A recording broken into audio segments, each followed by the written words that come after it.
नमस्कार व्यूअर्स, फिर से स्वागत है आपका आपके अपने चैनल हार्डी ग्लोस में। और आज हम पढ़ रहे हैं ये NCERT पॉलिटी एंड इकोनॉमी की, जो आपकी 8 से 12 तक की होगी। इनमें 6 और 7 नहीं है क्योंकि इसमें उतना इम्पोर्टेंट नहीं दिया गया है। आगे देखते हैं हम। ये आपकी है भारतीय राज्य व्यवस्था एवं अर्थव्यवस्था, तो इन दोनों को हम कवर करेंगे। ठीक है, पॉलिटी और इकोनॉमी आपकी दोनों एक ही बुक में है, क्योंकि जबकि आपकी जो हिस्ट्री है वो एक बुक में है, स्पेशली क्योंकि जो आपका पोर्शन होता है पॉलिटी इकोनॉमी में वो कम होता है और हिस्ट्री में बहुत ज़्यादा पोर्शन होता है, तो इसलिए इन्हें एक ही बुक में कवर कर लेंगे हम।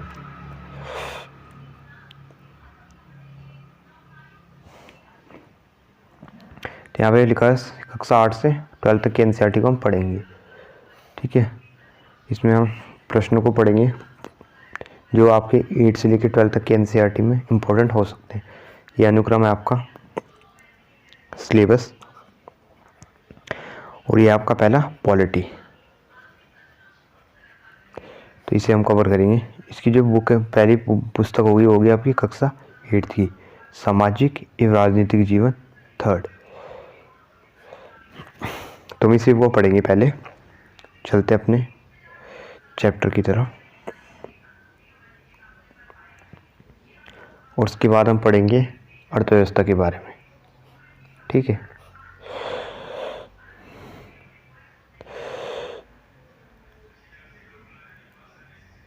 देखिए पहला है आपका राज्य व्यवस्था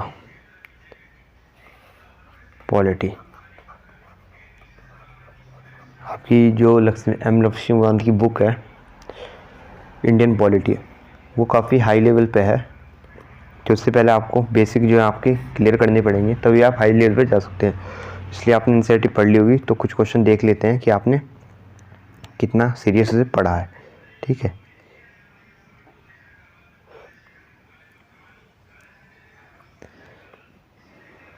तो इसका है खंड 1 सामाजिक एवं राजनीतिक जीवन 3 कक्षा 8।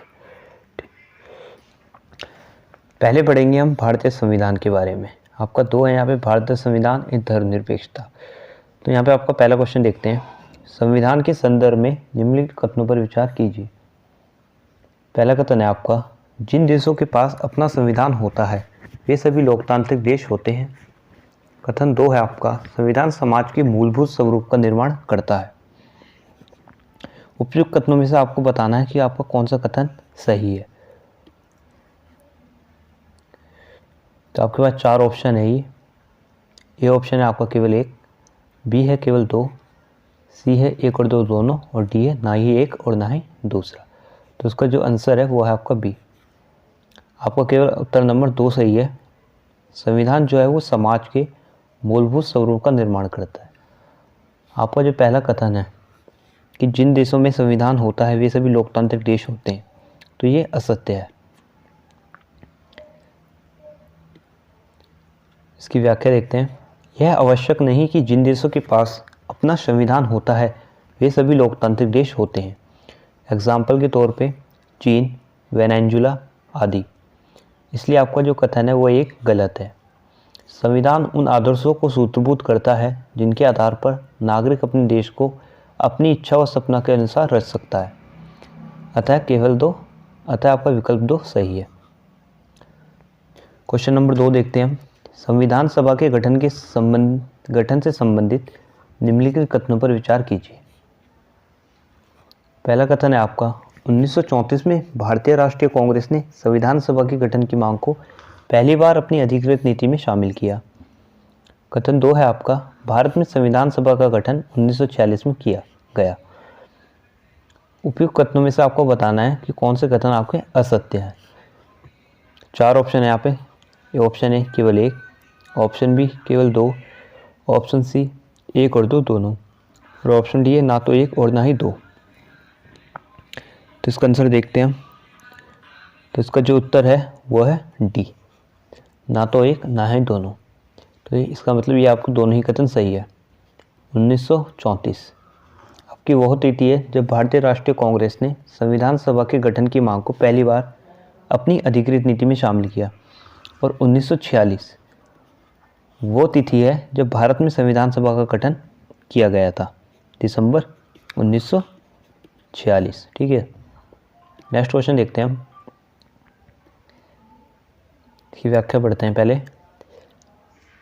व्याख्या। 1934 में भारतीय राष्ट्रीय कांग्रेस ने संविधान सभा के गठन की मांग को पहली बार अपनी अधिकृत नीति में शामिल किया। दिसंबर 1946 से दिसंबर 1949 के बीच संविधान सभा ने स्वतंत्र भारत के लिए संविधान का एक प्रारूप तैयार किया। अतः आपका कथन दोनों कथन सत्य हैं। नेक्स्ट क्वेश्चन देखते हैं आप। क्वेश्चन नंबर 3, भारतीय संविधान के संदर्भ में निम्नलिखित कथनों पर विचार कीजिए। यहाँ पे कुछ कथन दिए गए हैं। पहला कथन है आपका, भारतीय संविधान में अल्पसंख्यक वर्गों को संरक्षण प्रदान किया गया है। दूसरा कथन है, संघवाद का अर्थ है देश में एक से ज़्यादा स्तरों पर सरकारों का होना।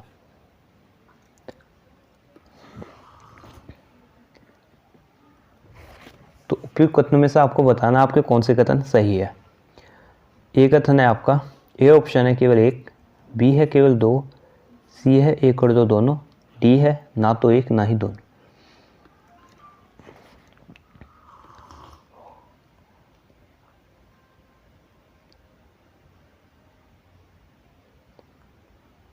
तो इसका जो है वो है उत्तर नंबर सी, यानी आपके जो दोनों कथन है वो ए और दो दोनों ही सही है। व्याख्या देखते हैं इसकी। भारतीय संविधान में इस बात का ख्याल रखा गया है कि अल्पसंख्यकों को उन सुविधाओं से वंचित ना होना पड़े जो बहुसंख्यकों को आसानी से उपलब्ध है। बहुसंख्यकों की निरंकुशता व दबदबेपन पर भी संविधान प्रतिबंध लगाता है, ताकि वे सिर्फ अल्पसंख्यकों पर ही नहीं बल्कि अपने समुदाय के नीचे के तबकों के लोगों को भी परेशान ना कर पाए। भारत एक संघीय देश है, यहाँ केंद्र व राज्य दोनों स्तरों पर सरकारों का प्रावधान है, इसलिए आपके दोनों कथन पहला और दूसरा दोनों ही सही है। नेक्स्ट क्वेश्चन देखते हैं हम।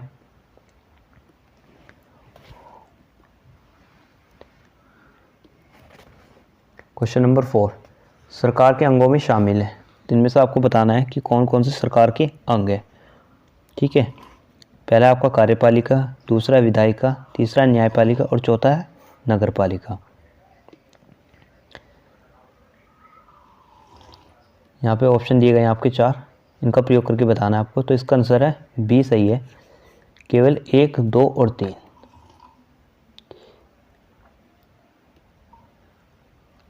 तो ये कार्यपालिका, विधायिका और न्यायपालिका ये तीनों आपके जो हैं वो गवर्नमेंट के, सरकार के, गवर्नमेंट के अंग है। ठीक है, और जो ये आपका है नगर पालिका, ये गवर्नमेंट का अंग नहीं है। ठीक है, व्याख्या पढ़ते हैं इसकी।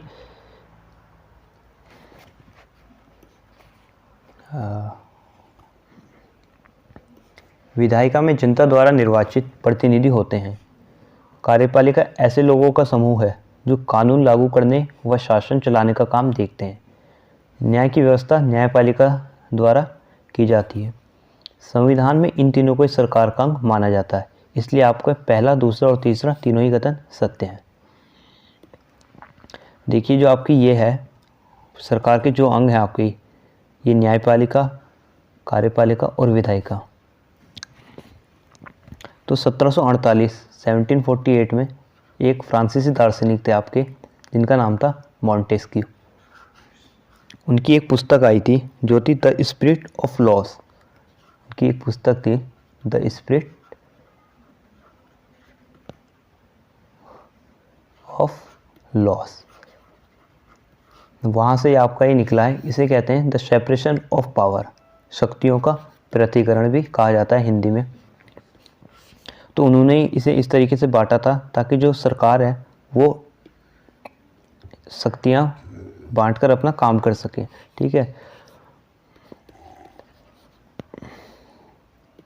आगे देखते हैं हम।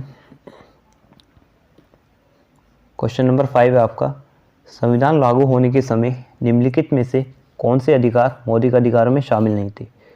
तो यहाँ पे 7 अधिकार दिए गए हैं, इनमें से आपको बताना है कि जब संविधान आपका लागू हुआ था तो उनमें कौन से अधिकार शामिल नहीं थे?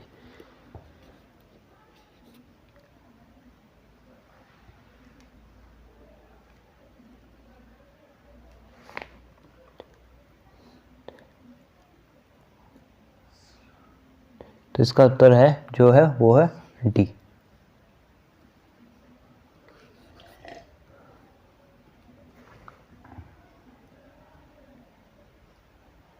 तो आपके सभी अधिकार जो थे वो शामिल थे जब संविधान लागू हुआ था।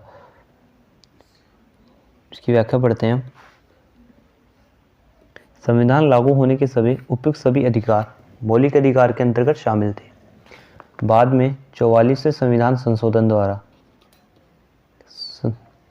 1978 में संपत्ति के अधिकार को मौलिक अधिकारों की सूची से हटाकर कानूनी अधिकार का दर्जा दे दिया गया था। नेक्स्ट क्वेश्चन देखते हैं हम। क्वेश्चन नंबर है आपका 6।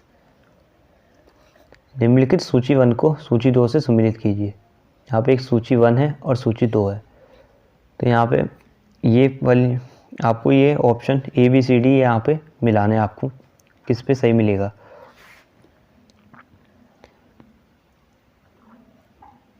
तो इसमें आपका बी आंसर ये सही होगा।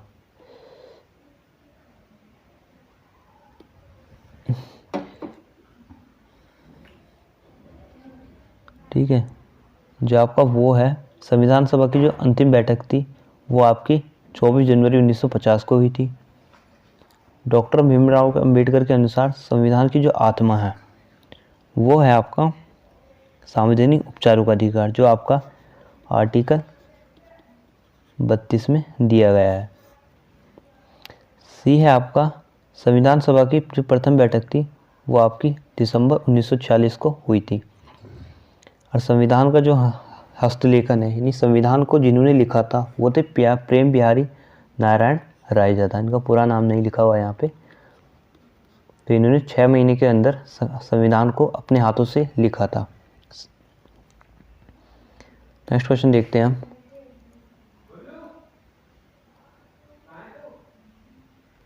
यहाँ पे आपका चैप्टर 2 स्टार्ट हो जाता है।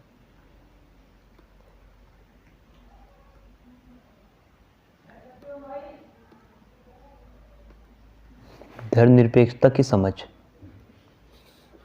ये सेकंड चैप्टर आपका शुरू हो गया। आपको पहला कॉन्स्टिट्यूशन के बारे में पढ़ा, अब आप धर्मनिरपेक्षता के बारे में पढ़ेंगे। पहला क्वेश्चन देखते हैं हम। भारत के संदर्भ में निम्नलिखित कथनों पर विचार कीजिए। ये कथन है आपका मौलिक अधिकार लोगों की राज्य की सत्ता के साथ साथ बहुमत की निरंकुशता से भी रक्षा करते हैं। कथन 2 है धर्म को राज्य से अलग रखने की अवधारणा को धर्मनिरपेक्षता कहा जाता है। उपयुक्त कथनों में से आपको बताना है आपके कौन से कथन सही है। ए है केवल 1, बी है केवल 2, सी है 1 और 2 दोनों, डी है ना तो 1 ना ही दोनों। तो इसका जो सही आंसर वो है आपका सी, 1 और 2 दोनों। ये आपके दोनों ही कथन सही हैं। व्याख्या देखते हैं। मौलिक अधिकार लोगों की राज्य की सत्ता के साथ साथ बहुमत की निरंकुशता से भी रक्षा करते हैं। धर्म को राज्य से अलग रखने की अवधारणा को धर्मनिरपेक्षता कहा जाता है।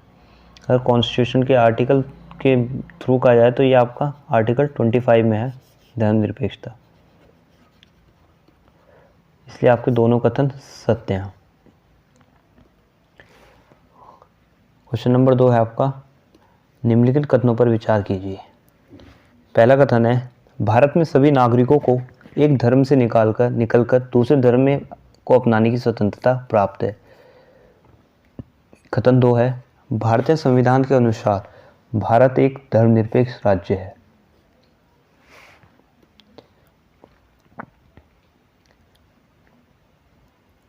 इनमें से आपको बताना है कि आपका कौन सा कथन सही होगा। तो यहाँ में आपके दोनों ही कथन सही होंगे, 1 और 2 दोनों। व्याख्या देश के किसी भी नागरिक को स्वेच्छा से कोई भी धर्म अपनाने की तथा धार्मिक उपदेशों की अपने अनुसार व्याख्या करने की स्वतंत्रता प्राप्त है। भारतीय संविधान के अनुसार भारत एक धर्मनिरपेक्ष राज्य है। यह आपका आर्टिकल 25 में लिखा हुआ है कॉन्स्टिट्यूशन में। अर्थात राज्य ना तो किसी खास धर्म को थोपेगा और ना ही लोगों की धार्मिक स्वतंत्रता छीनेगा। नेक्स्ट क्वेश्चन देखते हैं हम। क्वेश्चन नंबर 3 आपका, धर्मनिरपेक्षता के संदर्भ में राज्य के कर्तव्यों के बारे में नीचे दी गई कथनों पर विचार कीजिए। पहला कथन है, भारतीय राज्य खुद को धर्म से दूर रखते हुए यह ध्यान देता है कि राज्य की बागडोर ना तो किसी एक ही धार्मिक समूह के हाथों में जाए और न ही राज्य किसी एक धर्म को समर्थन दे। दूसरा कथन है आपका, धार्मिक क्रियाकलापों में हस्तक्षेप की नीति अपनाते हुए राज्य कुछ खास धार्मिक समुदायों को विशेष छूट देता है।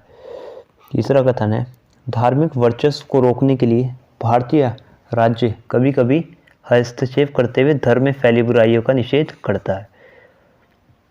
तो इन तीनों कथनों में से आपको बताना है कि कौन से कथन आपके सत्य हैं। ऑप्शन लिखते हैं।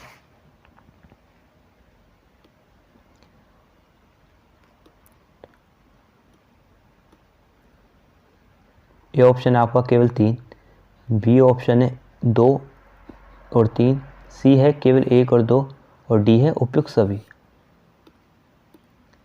तो आपका जो सही आंसर है वो है डी। ये सभी कथन आपके सही हैं।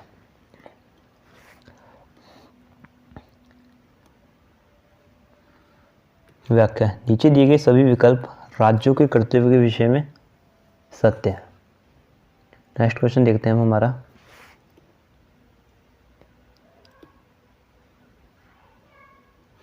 अमेरिका से संबंधित निम्नलिखित कथनों पर विचार कीजिए। अमेरिका की विधायिका कानून बनाकर किसी भी धर्म को राजकीय धर्म घोषित कर सकती है। दूसरा कथन है आपका, संयुक्त राज्य अमेरिका में राज्य और धर्म के पृथक्करण का अर्थ है कि राज्य व धर्म दोनों एक दूसरे के मामले में किसी प्रकार का दखल नहीं दे सकते। आपको बताना है कि इन कथनों में से आपका कौन सा कथन गलत है। यहाँ पे लिखा हुआ है असत्य। ठीक है, ऑप्शन देखते हैं।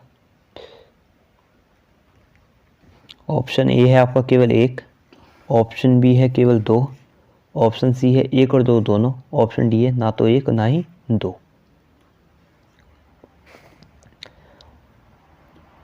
तो इसका जो ऑप्शन है वो है 1। आपका पहला वाला कथन गलत है और दूसरा सही कथन है। व्याख्या देखते हैं इसकी। अमेरिकी संविधान में प्रथम संशोधन के द्वारा विधायिका को किसी भी ऐसे कानून को बनाने से रोक दिया गया जो धार्मिक संस्थानों का पक्ष लेते हो या धार्मिक स्वतंत्रता को रोकते हो। इसका अर्थ है कि विधायिका किसी भी धर्म को राजकीय धर्म घोषित नहीं कर सकती है। इसलिए आपका कथन एक असत्य है। संयुक्त राज्य अमेरिका में राज्य और धर्म के पृथक्करण का अर्थ है कि राज्य व धर्म एक दूसरे के मामलों में किसी प्रकार का दखल नहीं दे सकते। इसलिए कथन 2 सत्य है। नेक्स्ट क्वेश्चन देखते हैं हम।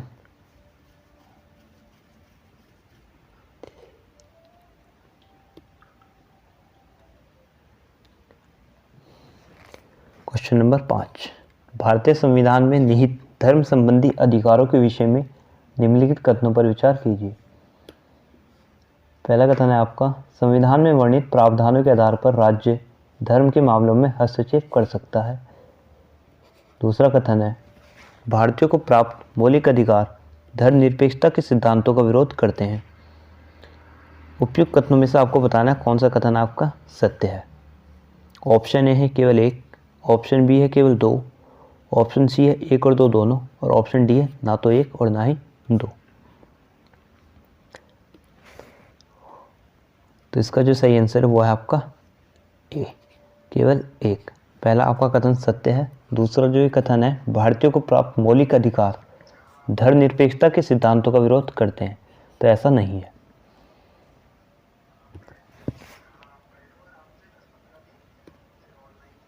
व्याख्या पढ़ते हैं इसकी। संविधान धर्म में हस्तक्षेप की सीमा की कसौटियां निर्धारित करता है। भारतीय संविधान का अनुच्छेद 25 धार्मिक स्वतंत्रता के संबंध में युक्त निर्बंधन का प्रावधान करता है। इसका अर्थ यह हुआ कि राज्य व्यक्ति के अधिकारों को सुरक्षित करने के लिए धार्मिक मामलों में हस्तक्षेप कर सकता है, अतः कथन एक सत्य है। भारतीयों को प्राप्त मौलिक अधिकार धर्मनिरपेक्षता के सिद्धांतों से सहमति व्यक्त करते हैं, इसलिए आपका कथन 2 असत्य है। नेक्स्ट क्वेश्चन देखते हैं हम।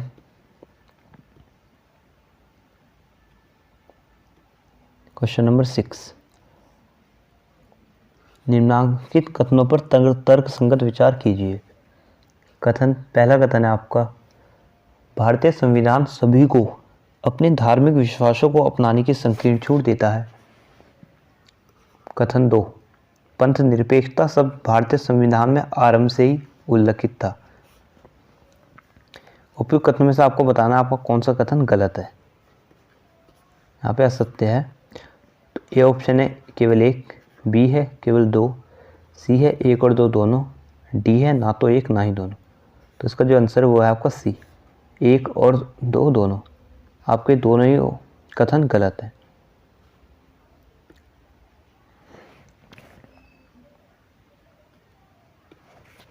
व्याख्या पढ़ते हैं इसकी। व्याख्या, भारतीय संविधान के अनुसार सभी को अपने अपने धार्मिक विश्वासों और तौर तरीकों को अपनाने की पूरी छूट है, अतः कथन एक असत्य है। पंथ निरपेक्षता जो शब्द है आपका वो भारतीय संविधान में 42वें संविधान संशोधन द्वारा जोड़ा गया था, जो 1976 में आपका हुआ था।